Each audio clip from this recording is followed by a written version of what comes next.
Okay, we ready? Hi, everybody. Nice to sort of see you this evening. Thank you so much for coming out. This is, I think, a very, very important top of mind topic for everybody right now. So I'm going to go right into screen share and present to you with my slides, and we will get started.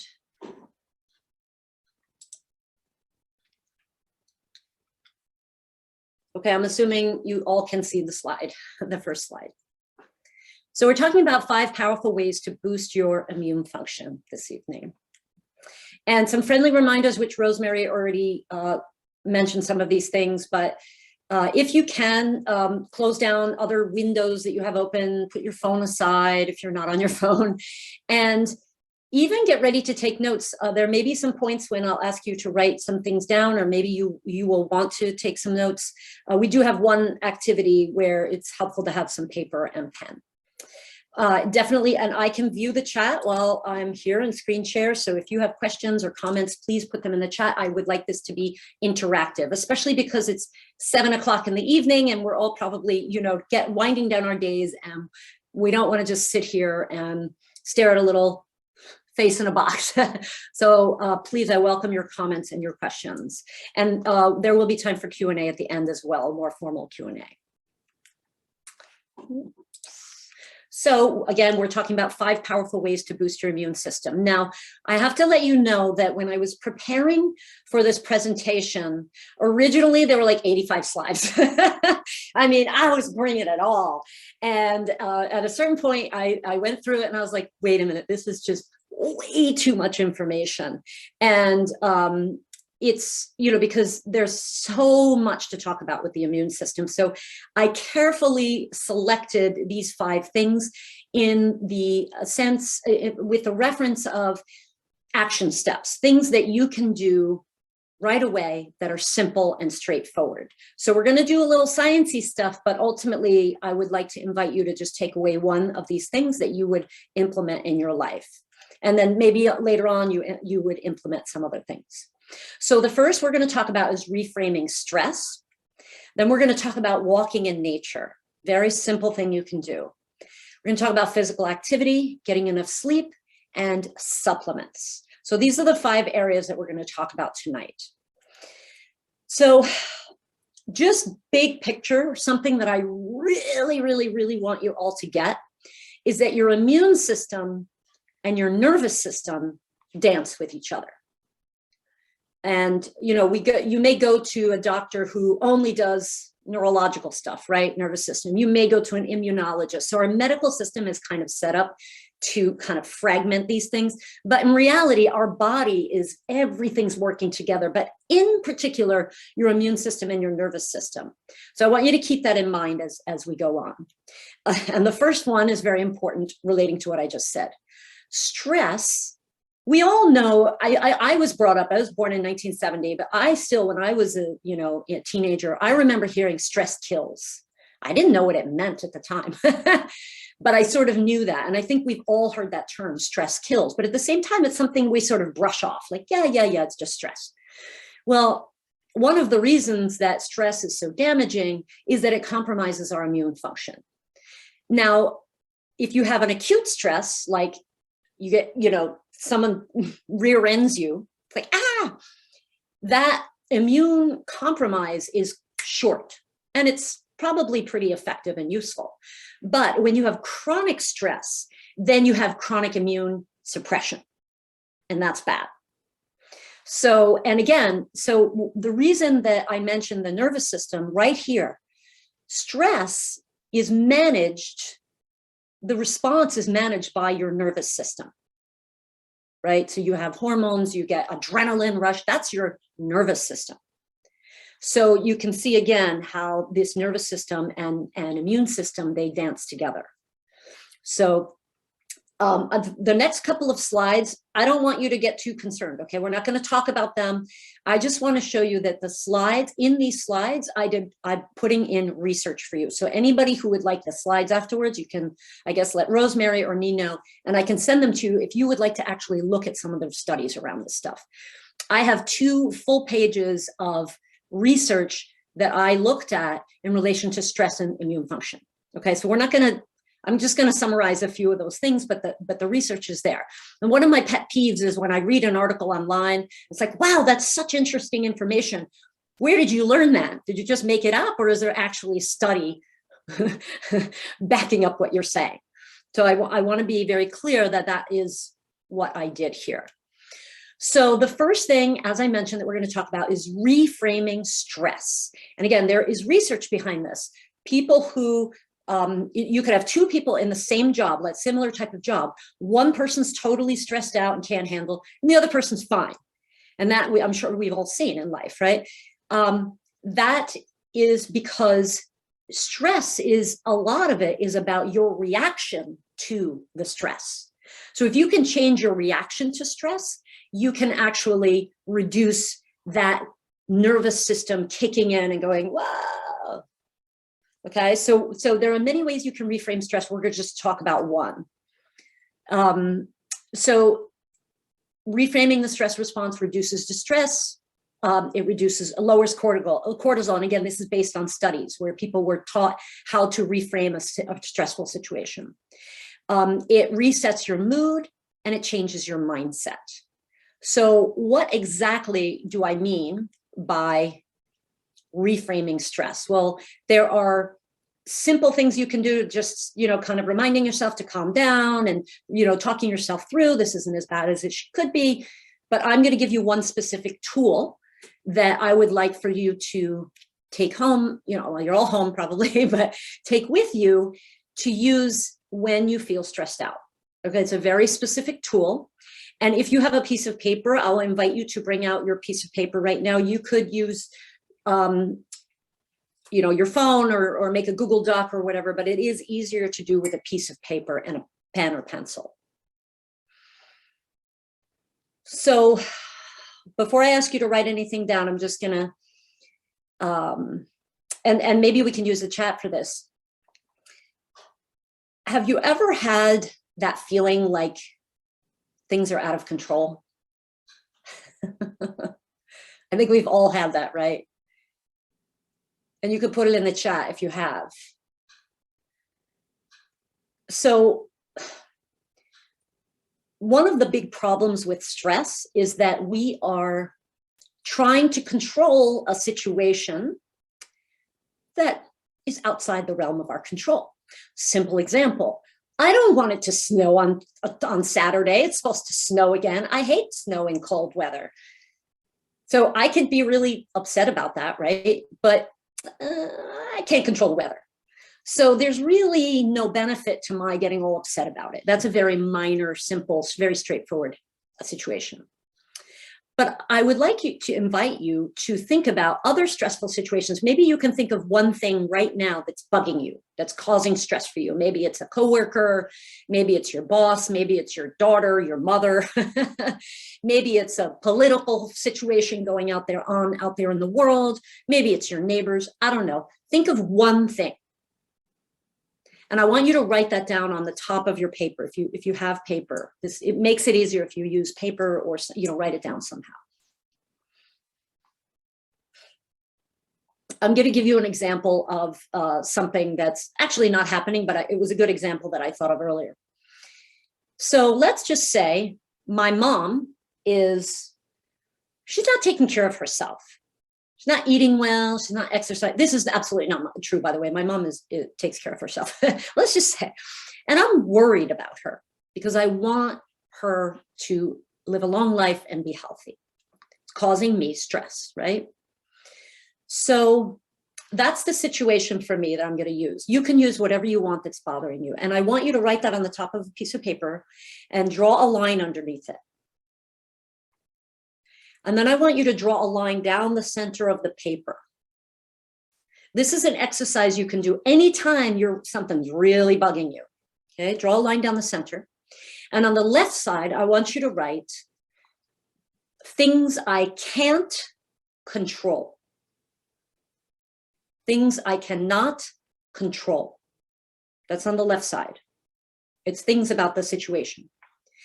And on the right side, I want you to write things I can control. because all situations come down to two options. Either there are things you can control and things you can't control, right? So I'll ask you to write that down, give you a sec.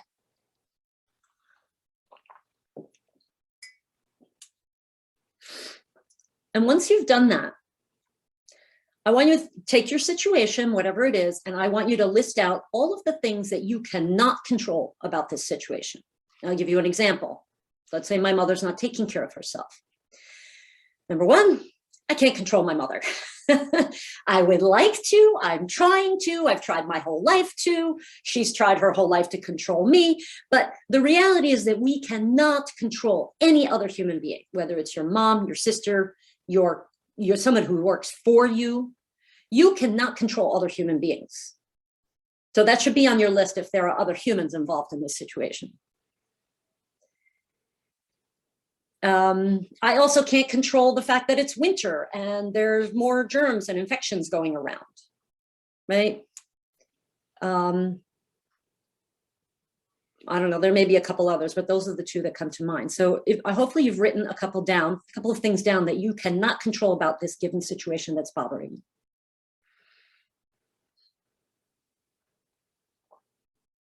Be honest. We cannot control other people. We cannot control the weather. We can't control what day of the week it is. We can't control what the politicians are doing. And then on the right side, I want you to think of some things that you can control about this situation. So two things you can always control about any situation. The first is your thoughts. The second is your actions. So whatever your thoughts are about this situation, you can control those thoughts. It takes discipline, it takes work, but you can. You can also control your actions, right? So with my mom, number one thing I can control is maybe just letting her live her life, maybe just trusting that she knows what she's doing. Number two, maybe I could take an action, a simple action. I could bring her some supplements, make some chicken soup for her, give her a book that she might like to read about, health. But beyond that, there's nothing I can control. Can you see how you can use this for any situation? And now you are reframing the situation to reduce your stress. Is that clear? I would love to, any comments you have about this, please put them in the chat because I feel like I'm just talking to myself here. So that's a simple exercise that you can do to reframe stress. Write the situation, cut it down the middle, things I can control about this, things I cannot control about this, make a list and take one action step. Because now you're actually doing something, right? Because part of the reason that we get stressed and when we're worried is that we feel, oh, I just can't do anything. Oh, there's usually something you can do. Right, Cindy, you can control your reaction, exactly, which is your thoughts, right? And your actions, of course. It makes perfect sense. It's about perspective. Yes, yes, yes. It's about your perspective. So that's the first simple thing. If you learn nothing else tonight and you take that and you say, well, this is the thing I'm going to do, that's fine. That would be sufficient to reduce your stress if you actually do it. So we're going to move on to the next phase. So there's a lot more that we could talk about stress, but I thought that was one simple suggestion I could give you to reduce your stress. Physical activity is also directly related to your immune function. Your immune system knows when you exercise. Did you know that? So when we talk about the immune function, actually Rosemary and I were talking about this before the call. She was saying how when we were growing up, we never learned that our microbiome, the gut health, right? All the bacteria, the good bacteria in our gut, that they actually speak to our immune system. And there's this, again, this dance between the immune system and the microbial population in your gut. So of course it makes sense that when your microbes are happy and healthy, your immune system is going to function better. And that has been shown in a ton of research over the past 20 years, but definitely heating up a lot more in the past 10. So exercise is a wonderful way to modulate your immune function, partially through your gut bacteria, but also through other ways. So again, this is the geeky stuff. I'm not going to go too far into it, but it's here for you if you get the slides and you really want to look into this more. So we're going to talk about 2 ways to get physical activity. First is walking in nature. How many of you here walk in nature? Do you hike? I know there are probably a lot of people local to Nyack. Maybe you go up to Nyack Beach State Park, or I go up to Hook a lot, Harriman. Debbie, you do. Hi, Debbie.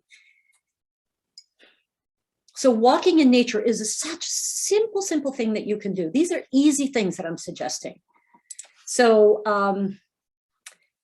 walking in nature, actually being in nature lowers cortisol. There was a study that was done where they had people sit in nature. They weren't even walking, they were just sitting.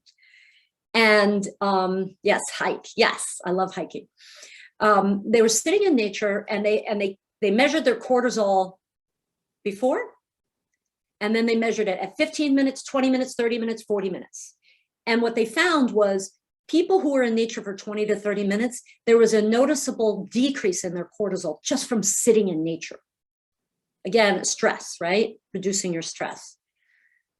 Yes, well, hiking with your dog is even better, right? Because now you have the happy dog.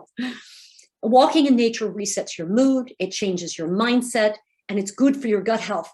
Have you heard of forest bathing? This is a thing, and they've studied it a lot in Japan. Did you know that when you go to a place like Harriman that has been basically untouched forever, right? I mean, it's almost practically untouched. The soil is so rich with all this beneficial bacteria, and when you walk in the woods and you're breaking up the soil and the ground, you're releasing some of that. It's actually in the air. You can breathe in the bacteria. We don't just eat it, we can breathe it in, right? So it's actually good for your gut health. And physical activity overall will boost your immune function, which we talked about, but walking in nature, look, if you want to take 5-minute walk, go for it. 5 minutes, 10 minutes, whatever it is, something simple to reduce your stress and just make you feel better. Yeah, when you hike Hook Mountain, I hike Hook Mountain like 3 times a week, and it's magical. I mean, this is like one of the big antidotes to our modern day society of go, go, go. Rosemary and I were talking about this too. Just keep going, no matter what. This is a way to slow down. So, and also walking in nature stimulates your creativity, which is just awesome. Nothing to do with immune function, or maybe it does. So the other thing that I'm going to suggest to you is just to be physically active in general, right? So if you're not very physically active, start with taking some walks in your backyard or down the street. But if you are wanting to get more physically active, then that is a wonderful way to improve your immune system. Remember, I put a bunch of studies on there about physical activity and immune function. And there was a lot of research done around exercise and COVID. So how being physically active, the one study I showed you with a graph showed that people who did both aerobic and strength training, there was like almost no incidence of actually getting infected with COVID. And then, there were lower hospitalizations, lower severe illness rates for people who are active. So you have stronger immune function and a reduced incidence of infection, less severe illness, lower mortality, not just for COVID, but in general. So being physically active is your antidote to not only the modern world, but all of these potential chronic illness and infectious illnesses that we are exposed to. So the thing about physical activity is this: you have to know where you start. And there are 3 phases that all of us are in. Okay, well, I take that back. If you're not interested in exercise at all, this doesn't pertain to you. But if you are, this will pertain to you. So the first is the romance phase. The second is the developing relationship phase. And the third is the married phase. So I want you to start thinking right now, because as I'm going to talk about each of these, I want you to think of like, where am I in this? And you can put it, I would love to see it in the chat, like what you identify with. So the romance phase is like, you know, you're not really active at all, but you want to be. Developing relationship is you're kind of active. It's a little inconsistent, but you're getting there and you want to do more. And the married phase is when, you know, you work out quite a lot, and this is just a really strong habit for you. Okay, if you're in the married phase, then you're reaping the benefits to your immune function through that. Debbie, you're married. Awesome. I love it. So we're going to talk about each of these phases and my suggestions. So depending on what phase you are in, this is my suggestion for you. So for romance, that's for people who are inactive or they're beginners. Anna, you're getting there, just started. Esther, I've been married to activity for decades. Fantastic. I love it. So if you are in the romance phase, you're not really active, you have to romance yourself with exercise, okay? Allow yourself to fall in love with exercise. And what I mean by that is, don't go do a 30-day boot camp where you have to, you know, sweat and burn and just destroy yourself for an hour every day. That is not what people who are beginning and just restarting exercise should do. Allow yourself to fall in love and have a good time. So you would start with 5-minute sessions, five, not 10, not 15, 5-minute sessions, 2 to 5 times a week. And you would be doing things that are exciting, simple, pleasing to you. Something that you wake up in the morning and you go, oh yeah, I kind of look forward to that. Like, I think that's going to be fun. So you don't have to do the same thing every time. You don't have to suffer. You don't have to sweat. You don't have to lift heavy weights or get on a treadmill for an hour. But you do have to keep doing it. In other words, if you commit to doing it 2 days a week, you got to do it 2 days a week. That's the only thing. It's like when you first start dating someone. If you really like that person, you want to see them, right? So this is why I'm using the analogy of the romance phase of a relationship. I want it to feel like that, like, oh, I'm so excited about this new person in my life. But you gotta see that person, right? Or else the relationship doesn't develop. And you want to, the idea is to make it so great, so enjoyable, so much fun that you want to do it, that you want to do it. If you're like, okay, I'm going to do what Jill says. And then, 2 weeks from now, you're like, I don't want to do that. Find something else to do. Dance, walk, go play with your dog, make it fun. Okay. So that's a way to start being more physically active. Now, if you're in a developing relationship, that means that maybe you're working out sometimes, it's inconsistent or it's very light, and that's fine, but you want to develop your relationship more. If you're at this phase, you really need to have a plan, because one of the biggest barriers to exercise that I found with working with a lot of our clients is that there's sort of this exercise inertia, right? Like, I just don't know what to do. I don't know what to do. Develop a plan so that you remove that barrier. So you could start by committing to add a little bit more activity or a little bit more intensity, or maybe you're going to add something new, right? So you want to just add little tiny things, but make sure there's a plan. Don't push it. You're not married yet. The goal is to get married, right? You're in this relationship. Eventually, I want you to get married. And allow yourself to experiment, to explore, do things that excite you as well. Okay. And then finally, we have the married. So those are people who are already consistently active. And we have a couple of people on this call who are married. And I have some suggestions for you. So if you're not super excited about it, try to bring back the excitement and romance to your fitness, just like you would want to do in a marriage, right? If you are you're really, really into exercise, you need to make sure that you're doing cardio, strength training, and physical activity regularly. That's what it means to be married, not just, oh, I run 5 miles a day, 5 days a week. You have to include the strength training or, if you're just running, and also physical activity. So there are people who are like, I'm going to go to the gym for an hour. I'm going to work out really hard. I'm going to do everything. And then, 5 days a week, but the rest of the day, I just sit down. Something's missing. So you want to bring that in as well, which could be walking. It could be swimming. It could be, something physical, right? It could be cleaning, gardening, cleaning out your garage, raking leaves. That's all physical activity. So for those of you that are married, be aware of overtraining. The same study that I cited, that I showed you, that I talked about with exercise and COVID, this was in Korea, they found, unfortunately, there's a bell curve. So the people who were very inactive and the people who were extremely active, their rates of infection, severe illness, and death were very close.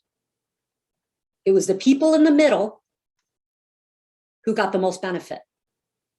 Okay, this is very powerful for those of you those of you that are not active and those of you that are really, really overtraining. Okay, because that's a stress response and it actually reduces your immune function. You could also, and this is just sort of a side note, you could bring a new level of excitement, right? If you're already working out and it's kind of like, it's a little dull, you could start heart rate training, you can do a variety of training and all of that stuff. Guys, just keep being active, but don't overtrain. So we talked about one thing you could do to reduce stress. We kind of talked about another thing you could do to reduce stress, which is walking in nature, right? And we talked about physical activity. Now, these are all things that you can do to improve your immune function. But if you're not doing, if one of these is new and you're doing the other stuff, great. But if you're not doing any of these things, just pick one, okay? So, sleep. Poor sleep compromises your immune function. It causes a inflammation and just a poor immune response. This is very, very important. So again, geeky stuff that you can look at later if you're interested in some stuff with COVID. It basically is not good. Speaking of COVID, I got sick on December 25th of all days. So I still have a little bit of a cough. So get enough sleep. Poor sleep reduces natural killer cell activity. So so we're talking, immune function relates to so many things, but what we're talking about here is, in this situation, an acute being exposed to a virus, right, or a bacteria, and your body has this innate immune response, which is like the immediate response. Like it goes in your nose, and you already got immune cells trying to kill it. Part of that is natural killer cells. Don't you love the name, natural killer cells? By the way, natural killer cells are also very important for cancer prevention.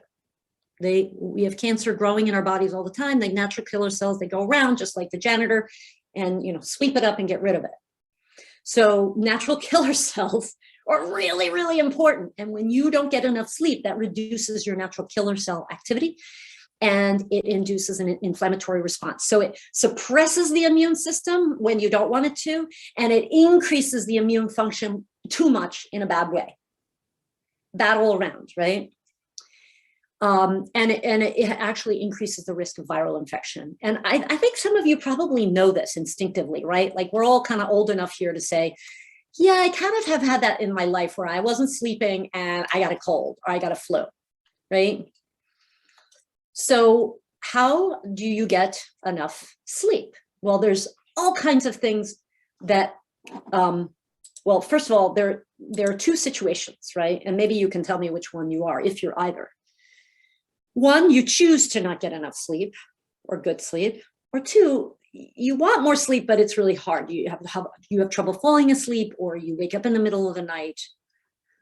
So those are two different situations, but this is a little bit going to address both. And we're going to do a little bit of an activity now. So we're going to actually experience some breath work. So I'm bringing breath work here because it's an incredibly powerful and quick tool to help you fall asleep and also reduce stress. Like we all know breath work reduces stress, right? It calms your nervous system down. We want the nervous system to be calm so that it can speak to the immune system. Remember, they dance. So I would love to do a little breath work exercise with you. And what I'm going to invite you to do is, if you're standing, great.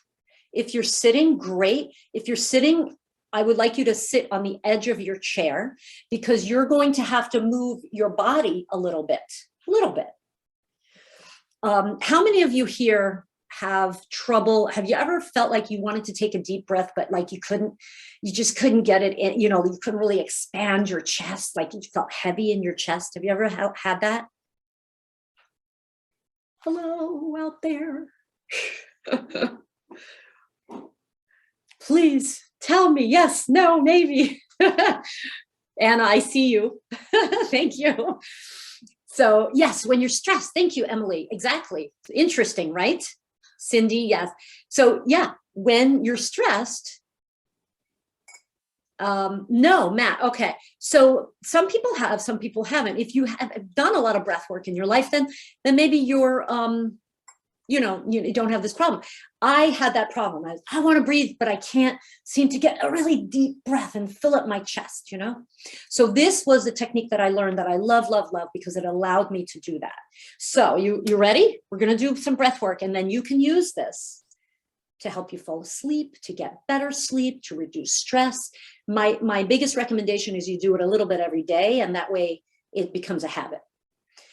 So this is called the yes breath. And the reason that it's called the yes breath is when you're doing it, when you inhale, your chin is going to go up a little bit. And when you exhale, your chin is going to go down a little bit. So it kind of looks like you're saying, yes, I do want to relax. So you're going to use the body kind of like a pump to bring the air in and bring it out. So the way it works is that when you inhale, and try to do this through your nose. If you're stuffed up, you can use your mouth, but in general, breathing through your nose is more effective at calming your nervous system down, right? So when you inhale, I'm going to explain it first, and then we're going to do it, okay? So when you inhale through your nose, your chin goes up a little bit, your chest opens up, and you'll notice a little bit of an arch in your lower back. You don't want to go like this and throw your back out. Just a little arch, a little opening of the chest. The arms can come out and the chin is up. That's the inhale. So you're opening up your chest, allowing room for your diaphragm to expand and fill your body with air. And then when you exhale, you're going to do the opposite, right? You're going to round your lower back and your upper back forward. Your chin goes down and your hips come forward. So the movement is like this: inhale and exhale. So we're going to do it together. And note how you feel right now. Just take a note. You feel a little antsy, tired, impatient, bored. Just take a note for a moment. Notice feelings, physical sensations, and emotions in your body. Now you're really getting impatient, right? Hurry up, Jill. So we're going to take the breath. So we're going to inhale. Lift up the chin, open the chest, arch the back just a little bit through the nose, and then we're going to exhale. And when you exhale, you can hug your belly button in. Exhale, inhale. Let that belly open up when you inhale, and then exhale. You can even push your belly button in to kind of push the breath out. You could still be exhaling right now. Push it out. And then inhale, let that belly fall open, that chest open up, pull in the air. And then exhale, rounding forward, pulling that belly button in. We'll do a few more. Exhale.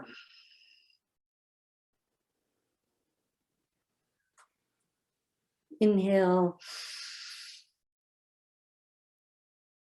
And exhale.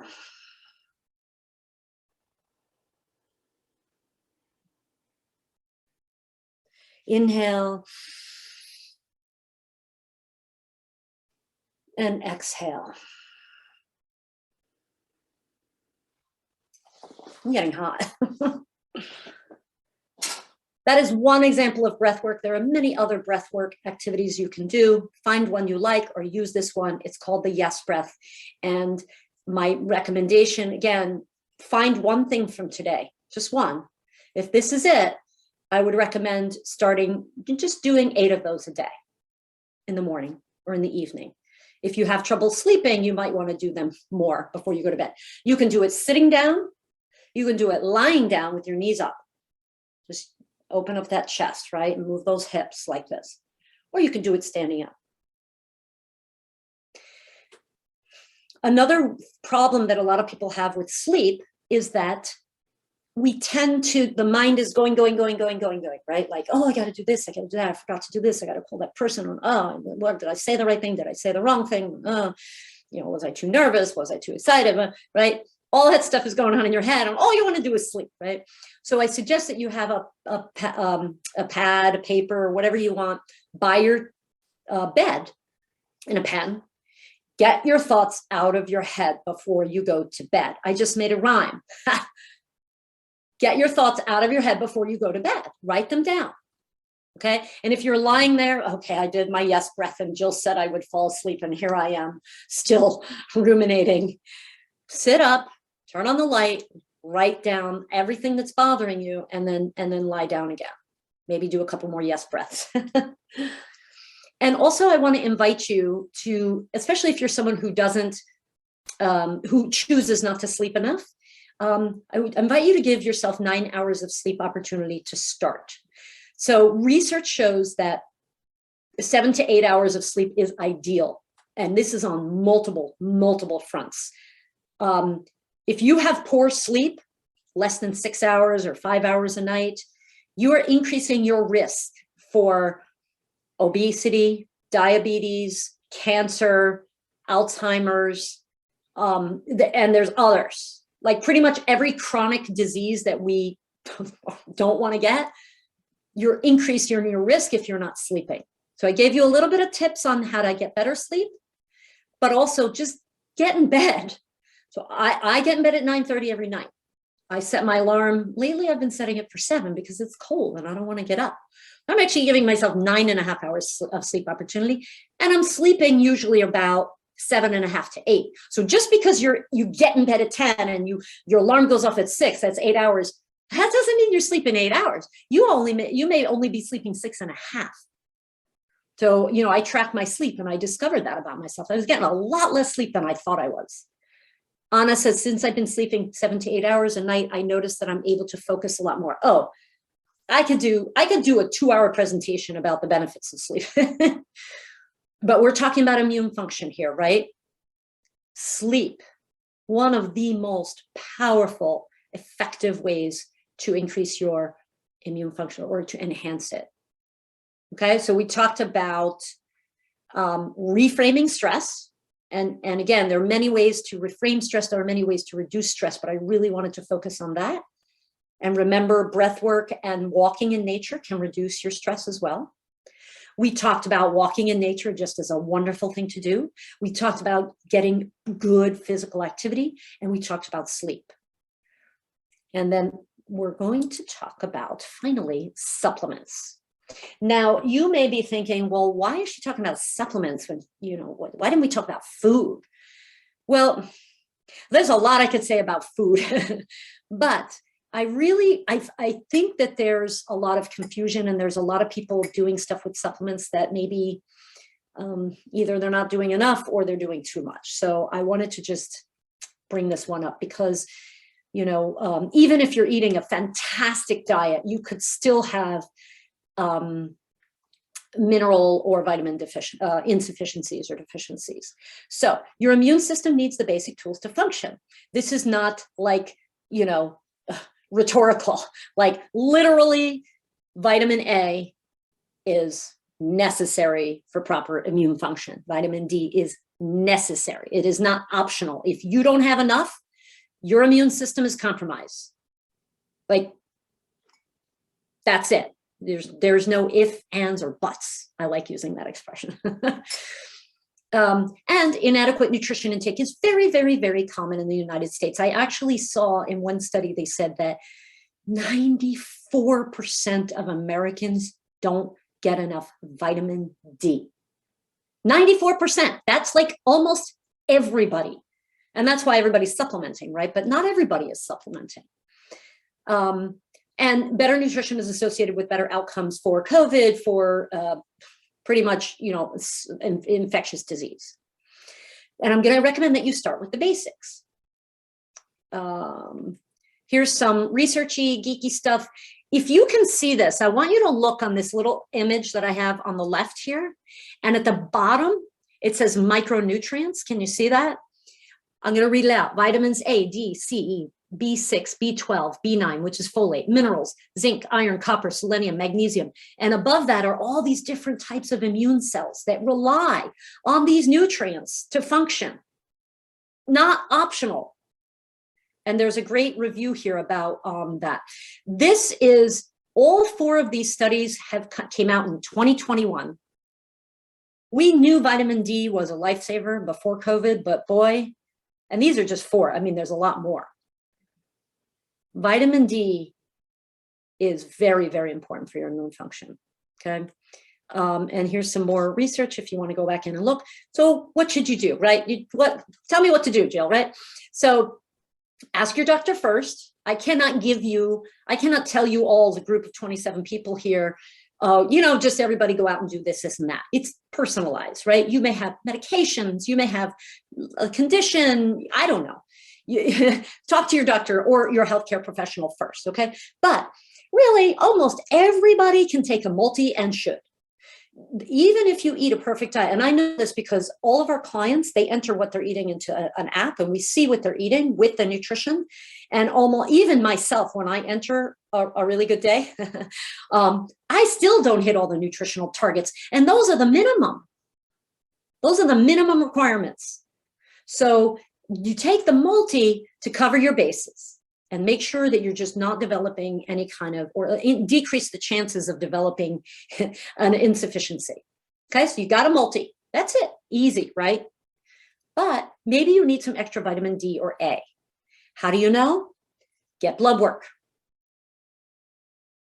Because what's in the multi is going to be probably enough, but maybe not. Maybe your vitamin D is not low enough. One of the studies that I put on that previous page found that the ideal level was 50 in your blood, was 50 or higher. So if you got lab work done this year, you went to the doctor, test vitamin D, and it's 35, you're exposed. You are exposed. And that was relating specifically to COVID. And nobody in the study who had it higher than 50 got COVID. So we're not even talking about severe illness, hospitalization, death. We're talking about you don't even test positive.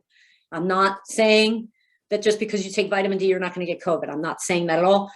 I take vitamin D. I take lots of it, and I got COVID. That's not what I'm saying, but it's an extra line of defense, right? Same thing with vitamin A. Imagine trying to build a house without any studs. That's what you're doing when you don't have enough vitamin A and D for your immune system. Your immune system does not have its studs. Big problem, right? Vitamin C and zinc.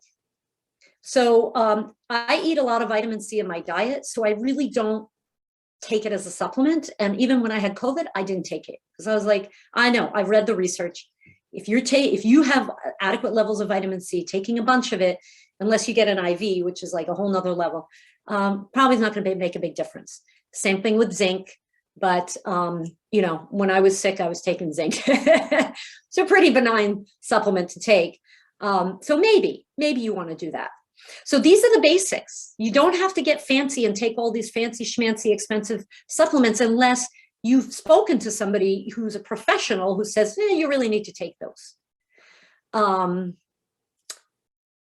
Anna, I'll tell you later, okay? She was asking which study suggested the 50 to 80. I think it was 50 to 60. The low vitamin D intake, it's low intake, not malabsorption. Well, although I'm sure malabsorption is a problem, but they were just looking at intake. And Joanne asked, what's the difference between D and D3? Same thing. D is just overarching. There's I think 40 different types of vitamin D actually in food. So D3 is just one of them. So I have a gift for you. If you would like, I'm going to put it in the chat.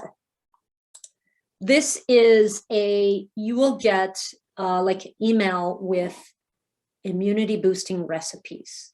So I covered the food a little bit.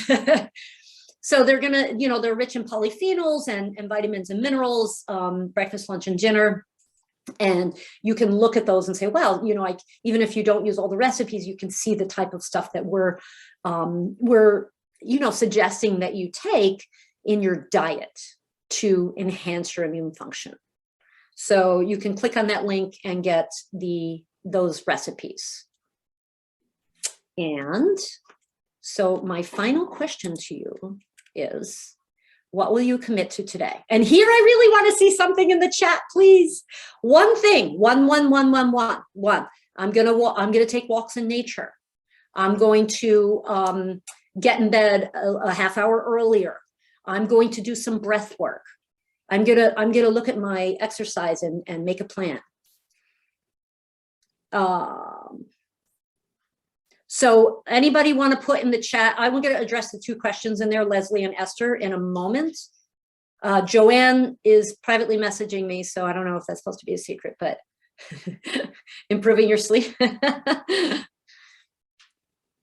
Anna, adding in consistent breath work. Thank you. That's wonderful. Oh, you can change your life with consistent breath work. It's phenomenal. I highly recommend it. Debbie, you got anything for me? I know Debbie. Cindy, going to sleep earlier. Refine the amount of supplements I take. Susan, okay. And we have time for Q&A now. We have like a few minutes. So educating myself, good. So Esther, getting into bed earlier consistently. Wonderful. I love it. Thank you all. You can keep putting them in there if you want. So just one thing.